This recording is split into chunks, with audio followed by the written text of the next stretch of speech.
하나님은 우리가 말한 대로 들으시고 들으신 대로 역사하는 줄 믿습니다. 우리 하나님 말씀 봅니다. 요한복음 9장 35절로 41절입니다. 신약 성경 162페이지고요. 찾으신 줄 알고 제가 한 절 읽고 여러분이 한 절 읽고 교독하겠습니다. 35절입니다. 주보를 참조하셔도 좋습니다. 예수께서 저희가 그 사람을 쫓아냈다 하는 말을 들으셨더니 그를 만나서 가라사대 네가 인자를 믿느냐. 36절 시작. 대답하여 가로되 주여 그가 누구시오니이까 내가 믿고자 하나이다. 예수께서 가라사대 네가 그를 보았거니와 지금 너와 말하는 자가 그이니라. 가로되 주여 내가 믿나이다 하고 절하는지라. 예수께서 가라사대 내가 심판하러 이 세상에 왔으니 보지 못하는 자들을 보게 하고 보는 자들은 소경되게 하려 함이라 하시니. 바리새인 중에 예수와 함께 있던 자들이 이 말씀을 듣고 가로되 우리도 소경인가. 같이 읽습니다. 예수께서 가라사대 너희가 소경되었다면 죄가 없으려니와 본다고 하니 너희 죄가 그저 있느니라. 아멘.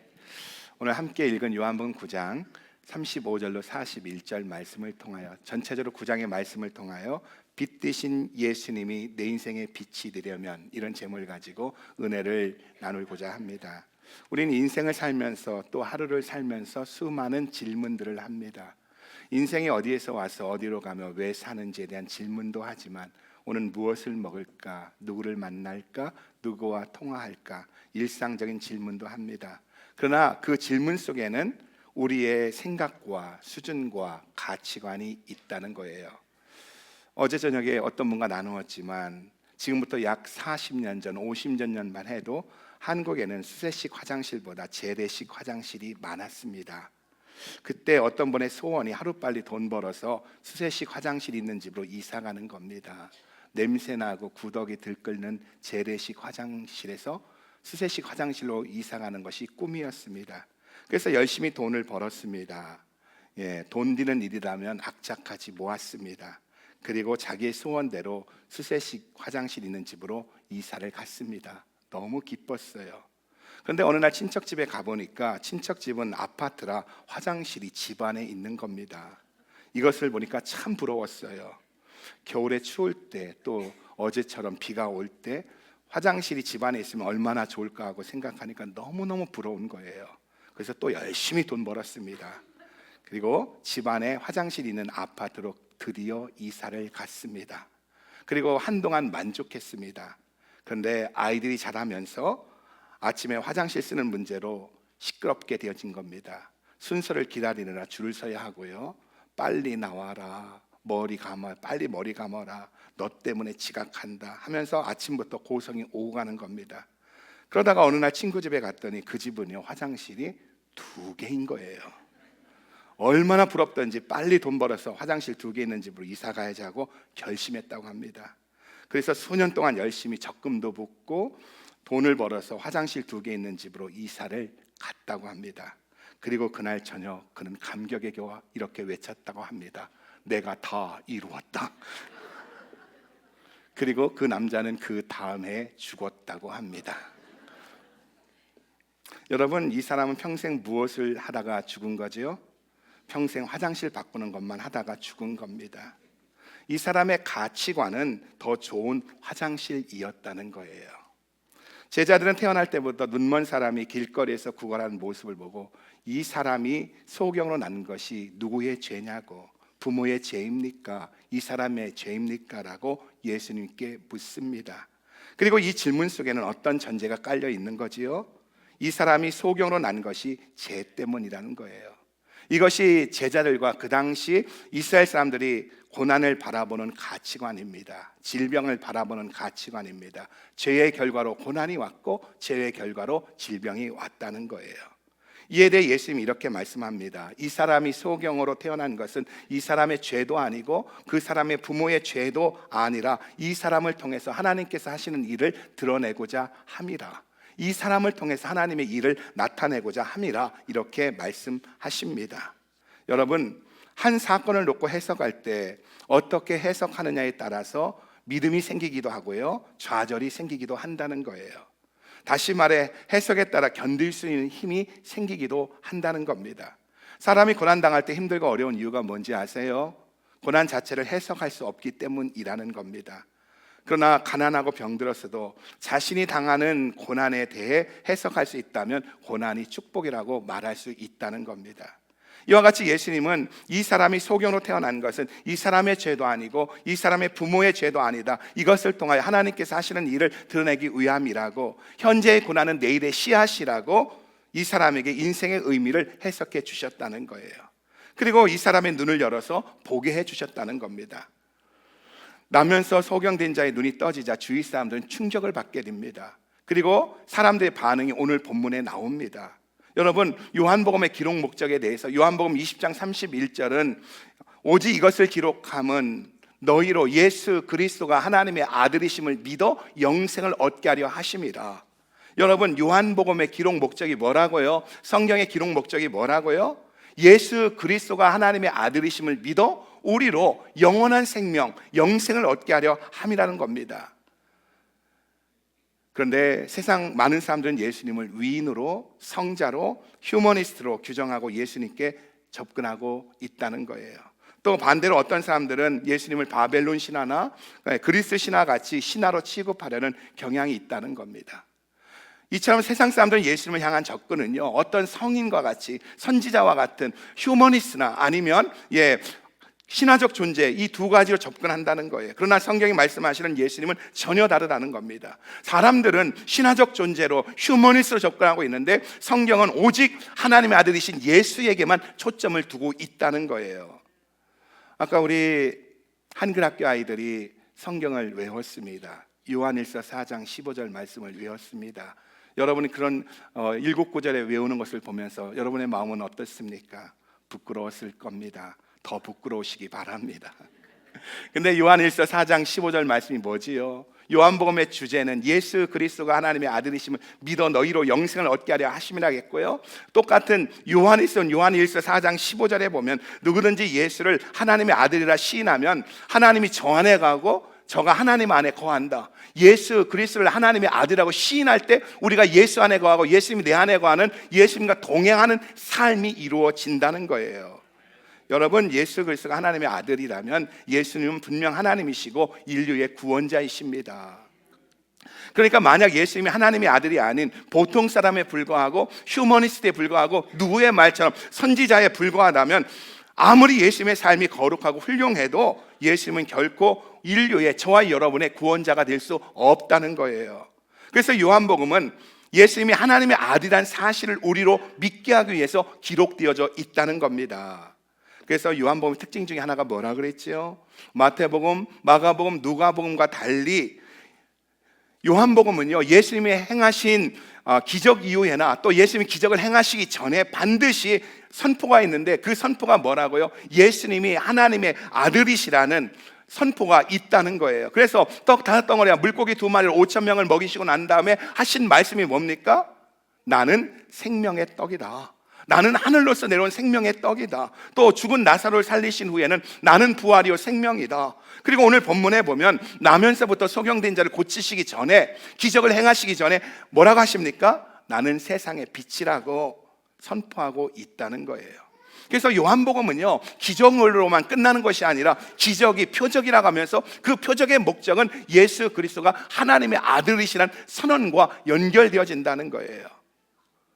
그러니까 오늘 본문에서 예수님께서 나면서 소경된 자를 고치시기 전에 나는 세상의 빛이라고 선언하신 이유가 이 사건을 통해서 짧게는 이 소경과 주위의 사람들과 제자들이 예수님이 하나님의 아들이라고 믿게 되기를 원하셨다는 거예요.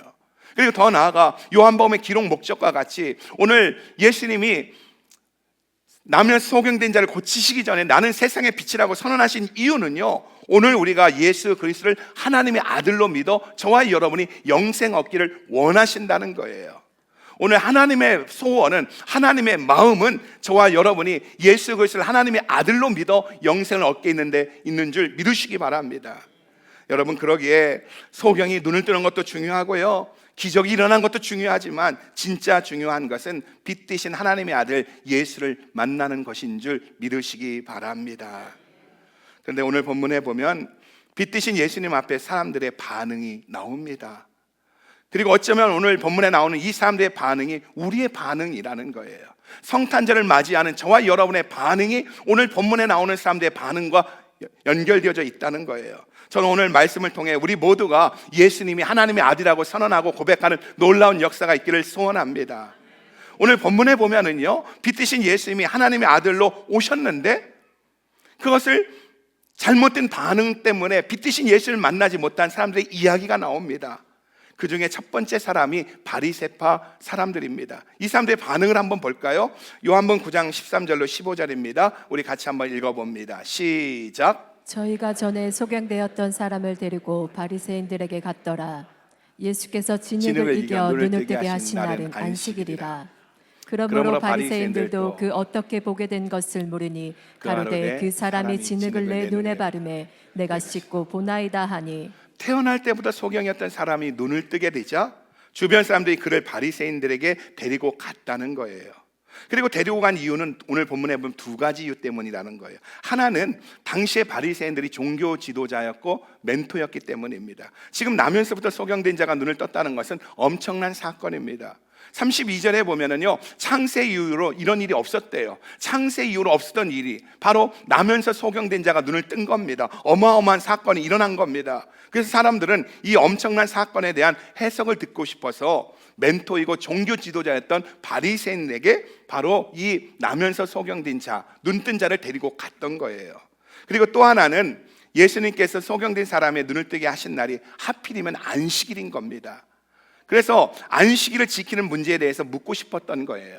안식일에 일을 행하면 되지 않는데 왜 병 고치는 일을 했느냐, 이거에 대해서 묻고 싶어서 데리고 간 겁니다. 이처럼 사람은 이 두 가지 이유 때문에 나면서부터 소경된 자가 어떻게 눈을 뜰 수 있는지에 대한 해석과 안식일에 눈을 떴는데 이것이 안식일의 지킴과 어떤 연관이 있는지에 대해서 묻기 위해서, 질문하기 위해서 바리새인들에게 데리고 갔다는 거예요.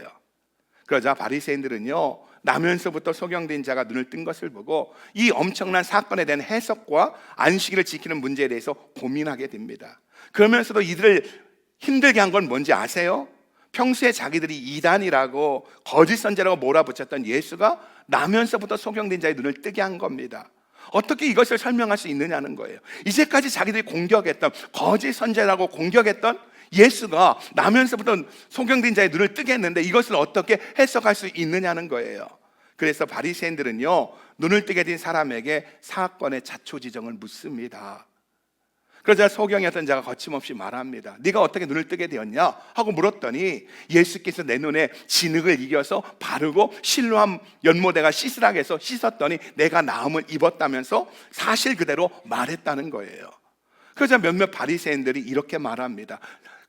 사실대로 말하니까 이렇게 말해요. 16절입니다. 읽어봅니다. 시작. 바리새인 중에 혹은 말하되 이 사람이 안식일을 지키지 아니하니 하나님께로서 온 자가 아니라 하며 혹은 말하되 죄인으로서 어떻게 이러한 표적을 행하겠느냐 하여 피차 쟁론이 되었더니. 무슨 말이죠? 바리새인들 가운데 나면서 소경했던 사람의 증언을 듣고 예수란 사람이 진흙을 이겨서 내 눈을 바르고 실로암 연못에 가서 씻었더니 나았습니다는 이 말을 듣고 바리새인들 가운데 의견이 대립이 생겼다는 거예요. 한쪽에서는 이 사람이 안식일을 지키지 않는 것을 보면 이 사람 분명히 하나님으로부터 온 사람이 아니다.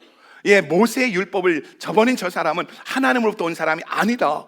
또 한쪽에서는 죄인인데 어떻게 이런 기적을 베풀 수 있느냐며 둘로 나뉘어졌다는 거예요. 그런데 16절을 자세히 읽어보면은요, 바리새인들은 나면서 소경되었던 사람에 대해 불쌍히 여기는 마음이 전혀 없다는 것을 발견하게 됩니다.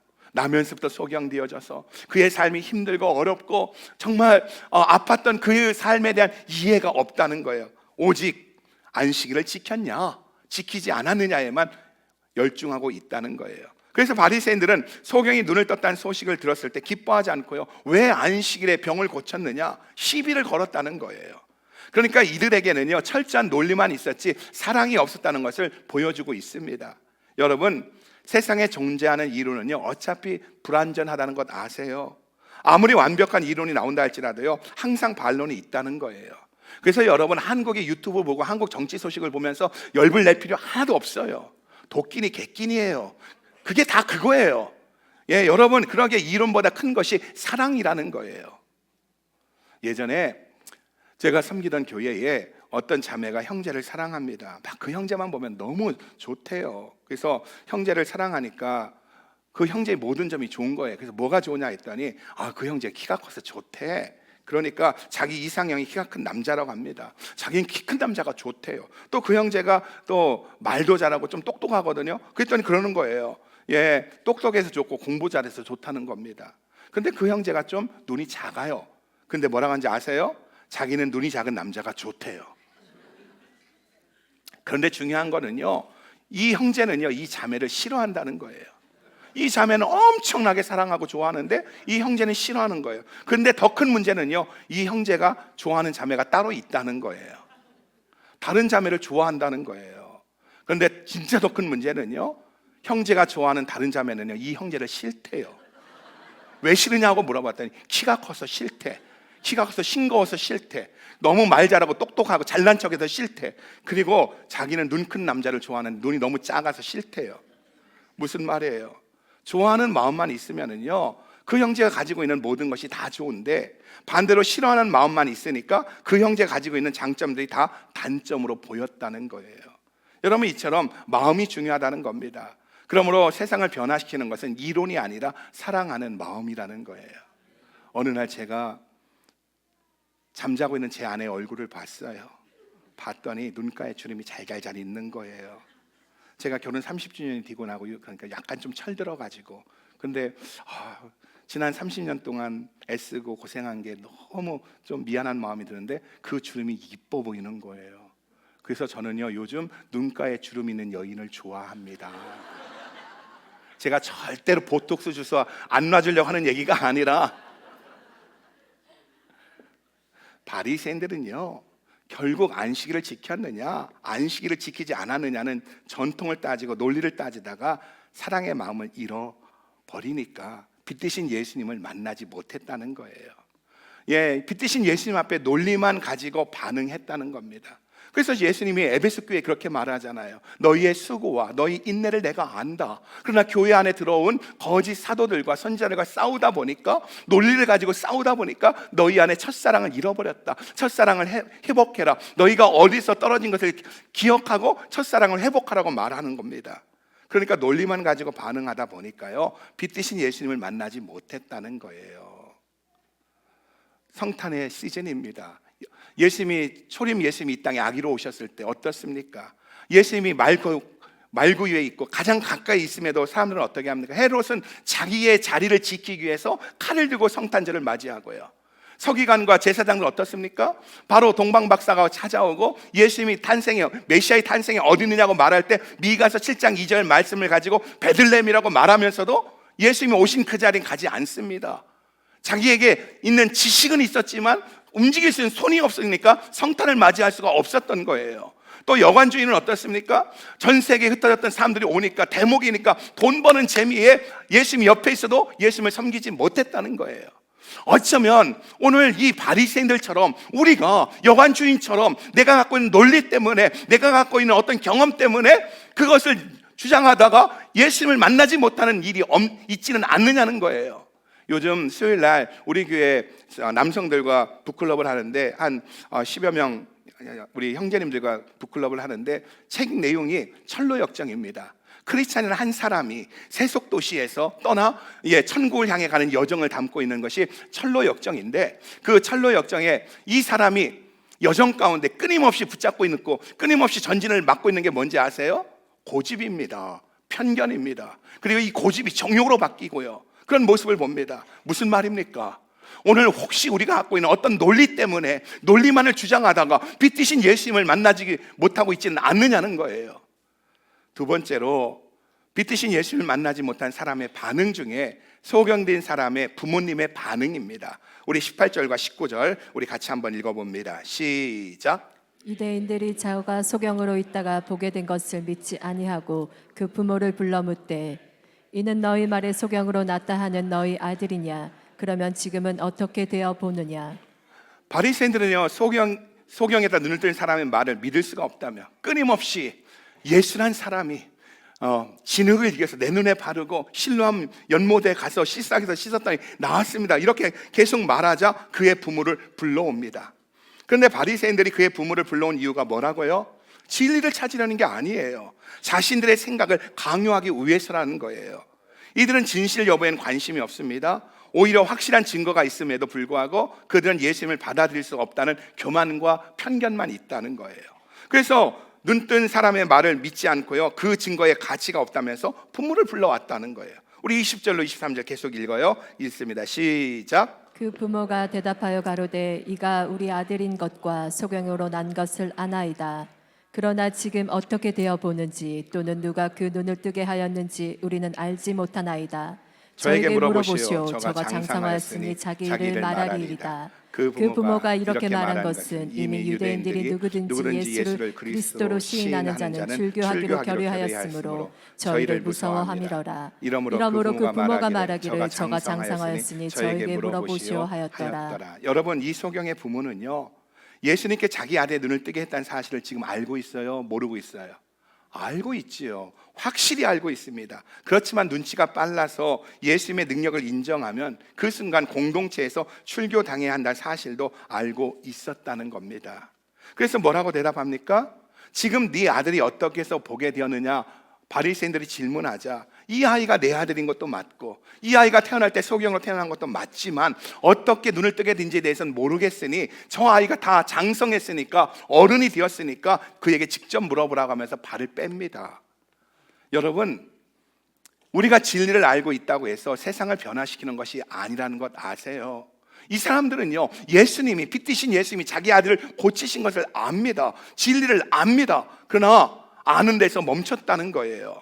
진리와 함께 용기가 있어야 한다는 거예요. 진리를 담대하게 말하고 이 진리와 함께 생명을 걸 수 있는 용기가 있지 않고는요, 세상을 변화시킬 수가 없다는 거예요.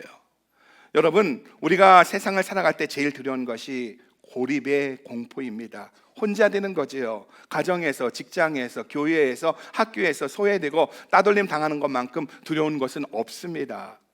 그래서 해밍웨이가 쓴 소설 중에 누구를 위하여 종을 울리나라는 소설이 있습니다.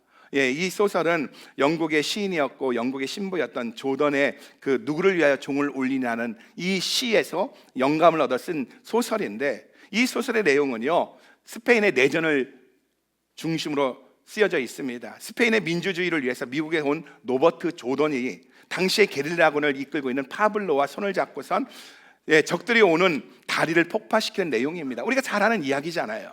그런데 다리를 폭파하기로 한 날 거사를 며칠 남겨두고요, 술을 좋아하고 우유부단한 이 게릴라군의 대표였던 파블로가 사라져버린 겁니다. 다리를 폭파하는 것이 부담스러웠는지 무슨 이유인지는 모르겠지만은 폭탄들을 물에다 집어 던지고 도망을 간 거예요. 그래서 모든 계획이 숲으로 돌아가기 일보 직전입니다. 그런데 다리를 폭파하기로 한 날, 거사를 약속한 그날 아침에 도망쳤던 파블로가 돌아옵니다. 그가 돌아와서 한 말이 뭔지 아세요? 자기가 돌아온 것은 의리 때문도 아니고 책임감 때문도 아니고 민주주의를 위해서도 아니라 자기가 돌아온 것은 외로워서 돌아왔다는 거예요. 혼자인 것이 두려워서 돌아왔다는 겁니다. 그러면서 해밍웨이는 이 소설에서 영국의 시인 조던의 시를 인용합니다. 사람은 아무도 그 자체로 온전한 섬이 될 수 없다. 모든 사람은 대륙의 한 조각 본토의 일부이다. 뭐라고요? 사람이 가장 두려운 것이 고립의 공포, 따돌림의 공포라는 겁니다. 여러분, 인생을 살면서 가장 두려운 것은요, 바로 따돌림, 혼자됨의 공포라는 거예요. 그런데 믿음이 뭐라고요? 내가 예수의 생명의 말씀을 듣고 믿었다는 것은요, 이 세상의 체제와 정면으로 맞붙어 싸우겠다는 결심인 줄 믿으시기 바랍니다. 우리는 이것을 위해서 부르심을 받았다는 거예요. 그래서 사도 바울은 디모데전서 6장 11절로 12절에 이렇게 말씀하고 있어요. 같이 한번 읽어볼까요? 시작. 오직 너 하나님의 사람아 이것을 피하고 의와 경건과 믿음과 사랑과 잠깐 11절 봐요. 너 하나님의 사람아 이것을 피하라 할 때 그 앞에 보면 5장과 그 앞부분에 보면 세상의 논리와 세상의 이론, 특별히 돈이 지배하는 이 세상에 대해서 이야기합니다. 그래서 돈을 사랑하는 것이 일만하게 뿌리라고 말을 합니다. 그러면서 세상의 논리를 이야기합니다. 근데 하나님의 사람은 어떻다고요? 세상의 논리를 피하는 거라는 거예요. 그리고 12절에 보면 이렇게 말합니다. 같이 읽습니다. 시작. 믿음의 선한 싸움을 싸우라. 영생을 취하라. 이를 위하여 내가 부르심을 입었고 많은 증인 앞에서 선한 증거를 증거하였도다. 예, 믿음의 선한 싸움을 싸우라는 거예요. 여러분, 성도의 삶의 본질이 뭐라고요? 믿음의 선한 싸움을 하는 겁니다. 우리가 이것을 위해 부름을 입었다는 거예요. 우리가 진정 십자가의 피로 말미암아 구원받은 하나님의 백성이라면 우리의 본분은 골리앗 앞에 선 다윗처럼 싸우는 거예요. 너는 칼과 단창으로 나오지 않고 난 만군의 여호와의 이름으로 나간다 하면서 내게 있는 물맷돌로 골리앗을 쓰러뜨리는 것이 신앙인이고 성도인 줄 믿으시기 바랍니다. 그러기에 영적인 싸움을 피하지 않고 그 싸움에 승리하는 성도가 다 되시기를 주님의 이름으로 축복합니다.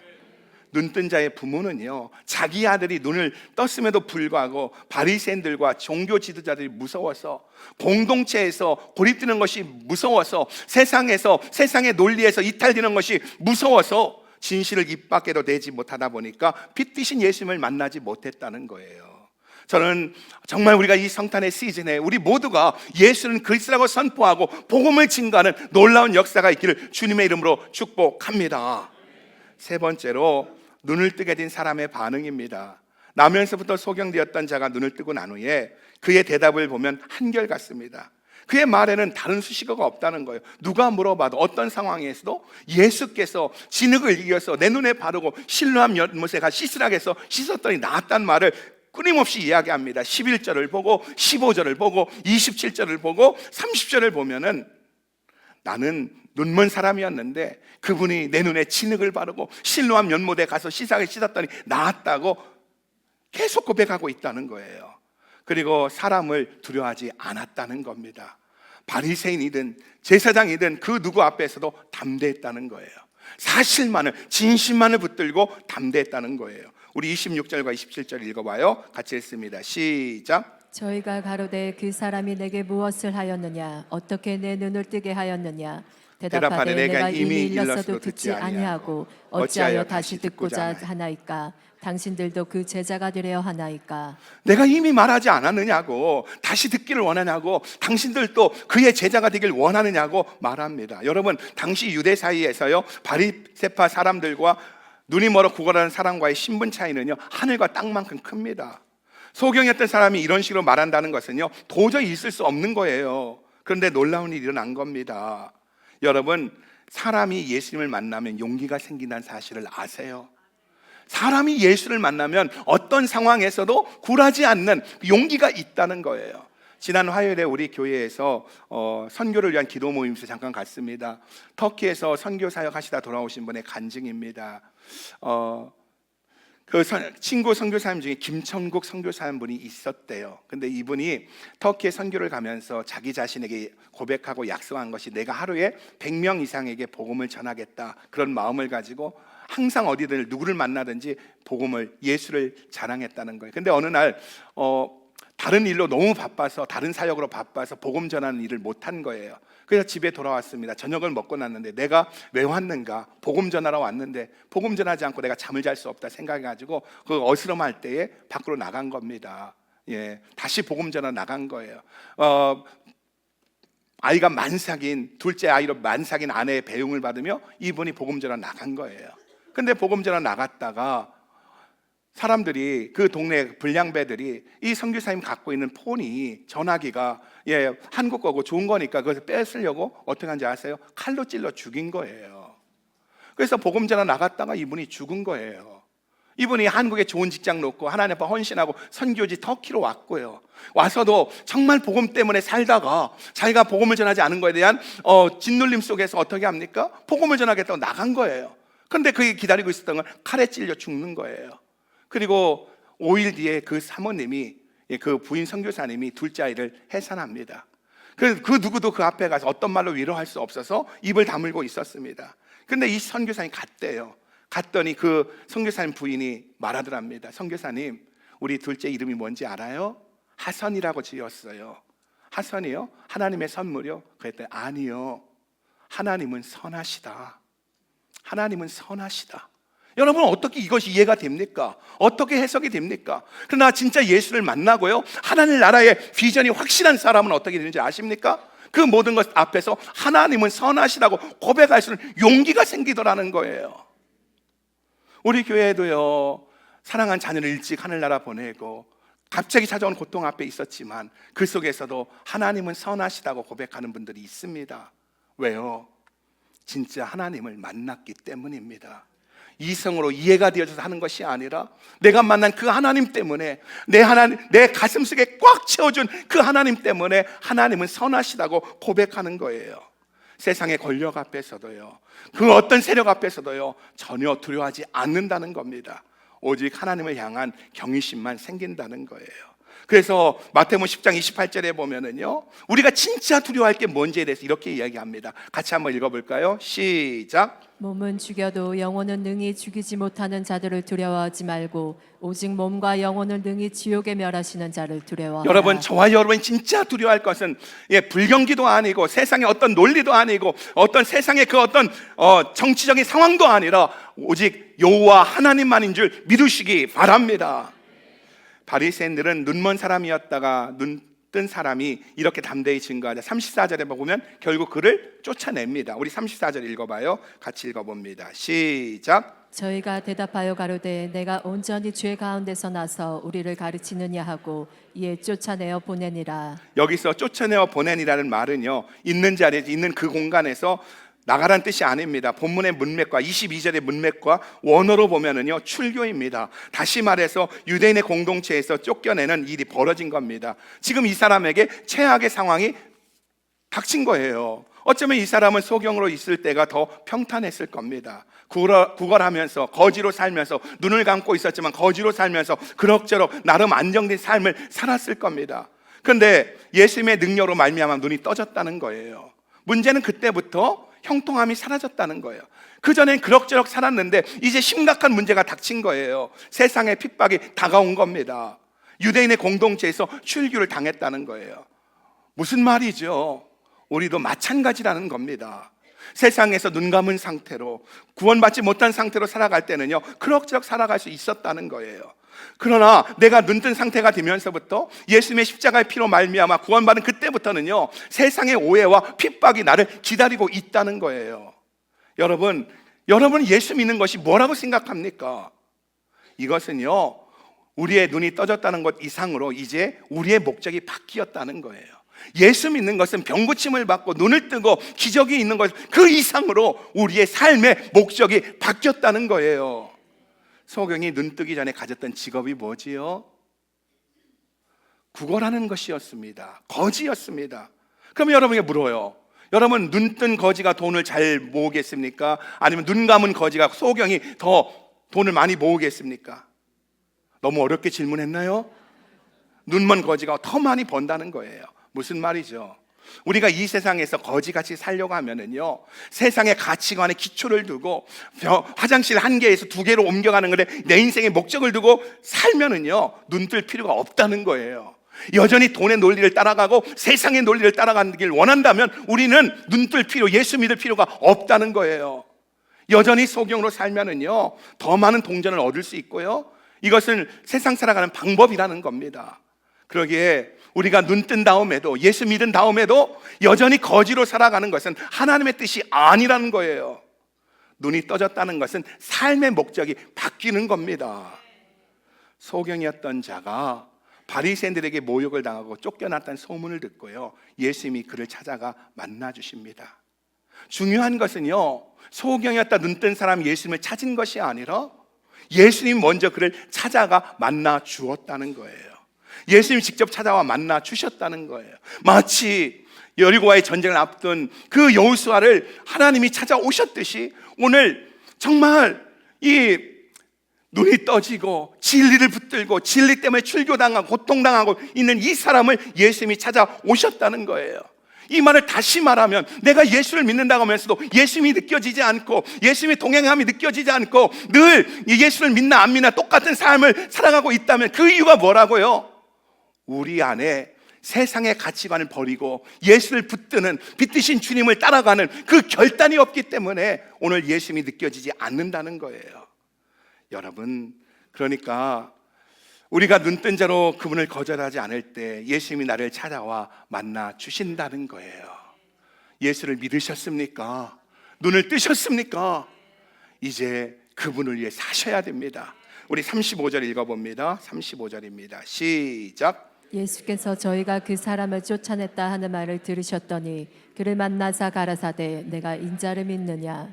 야, 그를 찾아가 말합니다. 만나자마자 예수님이 하신 질문이 뭡니까? 네가 인자를 믿느냐? 그러자 소경되었던 자가 36절에 이렇게 말하죠. 같이 읽습니다. 시작. 대답하여 가로되 주여 그가 누구시오니이까 내가 믿고자 하나이다. 네, 내가 믿고 원합니다. 그랬더니 37절 예수님이 이렇게 말씀합니다. 시작. 예수께서 가라사대 내가 그를 보았거니와 지금 너와 말하는 자가 그이니라. 예, 요한복음 4장에 나오는 사마리아 땅의 수가성 물가의 여인도요, 주여 당신이 누구십니까? 예수님 앞에 당신이 누구십니까? 라고 말하자 예수님께서 지금 네가 말하고 있는 내가 바로 그 메시아다. 너희 조상들이 기다리고 있는 그 메시아다. 하나님의 아들 메시아다. 분명하게 이렇게 대답해 주셨다는 거예요. 그러자 사마리아 여인은 어떻게 합니까? 예수님을 만났다는 사실 때문에 너무 기뻐서 물동이를 내어버리고 동네에 가서 내가 메시아를 만났다고 외쳤다는 거예요. 오늘 본문에 나오는 소경이었던 자도 예수께서 내가 바로 그다 이렇게 말하자 38절에 보면 믿고 절했다고 말씀하고 있다는 거예요. 우리 38절 한번 마지막으로 읽어봅니다. 시작. 가로되 주여 내가 믿나이다 하고 절하는지라. 드디어 눈먼 사람이었던 사람의 두 눈에서 뜨거운 눈물이 흐르고요, 가슴에는 감동으로 가득 차기 시작했습니다. 그리고 그는 그 자리에서 엎드렸다는 거예요. 예, 엎드렸다, 샤, 워십, 예배자가 되었다는 거예요. 그리고 이 말은요, 소경에서 눈뜬 자가 예배자가 되어졌을 때 주님이 찾아오신다는 거예요. 저와 여러분이 진짜 예수를 믿었고 정말 저와 여러분이 진짜 예수 앞에 나왔다면 진정한 예배자가 되어질 때, 주님을 내 인생의 왕으로 주인으로 모실 때 바로 예수님이 내 인생에 찾아오신다는 사실을 믿으시기 바랍니다. 이분이 정말 메시아이고 하나님의 아들이라는 사실 앞에서 세상 죄를 지고 가는 하나님의 아들이라는 사실과 내가 주님을 만났다는 그 감격에 주여 내가 믿습니다 고백하며 절했다는 거예요. 예배자가 되었다는 겁니다. 저는 이 성탄의 시즌에 우리 모든 성도님들이 진짜 예수를 만났고 구원받은 사람이라면 예배자가 되기를 주님의 이름으로 축복합니다. 여러분, 지난 시간에 나누었지만은요, 눈먼 사람이 눈을 뜨고 보게 되었지만 결국 그는 영원히 살지 못했다는 거예요. 나면서 소경된 자가 눈을 떴다. 엄청난 기적입니다. 그런데 그는 어떻게 됐다고요? 결국 죽었대요. 나사로도 베인 동에 몸을 감고 있던 그 베옷을 입고 무덤에서 걸어 나오고 죽은 지 사흘 만에 걸어 나왔지만, 죽은 자가 살아났지만 결국 어떻게 됐다고요? 죽고 말았다는 거예요. 그러니까 눈이 떠졌다거나 죽음에서 살아난 것은 감사한 일이지만 이것이 전부가 아니라는 겁니다. 이것이 인생의 목적이 아니라는 거예요. 저와 여러분이 기적을 추구하고 병 낫기를 원하고 또한 이런저런 하나님의 역사를 사모하지만 이것이 인생의 목적은 아니라는 거예요. 우리 교회 가운데도요, 암병에서 고침받고 시한부 인생에서 다시 살아난 분들이 있습니다. 또한 끔찍한 그 사고에서 차는 그 자리에서 돌처리 될 정도로 끔찍한 사고에서 다시 살아난 분들이 있다는 거예요. 그런데 다시 살아났다고 해서 그것이 전부가 아니라는 거예요. 눈을 떠도 다시 감게 되고요, 죽음에서 살아나도 다시 죽게 되는 것이 인생이라는 거예요. 여기 계신 우리 권사님들도 죽고요, 50대 중반인 저도 죽고요, 우린 다 죽게 되어져 있다는 거예요. 안 죽을 줄 알아요? 죽는다니까요. 우리 권사님들이 그래요. 어느 날 저한테 정식으로 요청하는 거예요. 목사님, 죽는다는 말은 그만 좀 했으면 좋겠다고. 들을 때마다 끔찍하고 섬찟하다고. 다시 얘기할게요. 권사님, 죽어요. 그러니까요, 진짜 기적은요, 눈 뜨고 죽음에서 살아나는 것이 아니라 우리가 하나님의 아들 예수를 믿게 된 것이 기적 중에 기적인 줄 믿으시기 바랍니다. 오직 이것을 기록하면 너희로 예수 그리스도가 하나님의 아들이심을 믿어 영생을 얻게 하려 하심이라. 여러분, 예수 그리스도가 하나님의 아들이라는 사실 앞에 예수님을 만나고 예수님을 믿음으로 눈을 뜨고 병 고치는 것 이상으로 구원의 감격으로 저 천국의 감격으로 승리하는 인생이 다 되시길 예수님의 이름으로 축복합니다. 성탄의 계절입니다.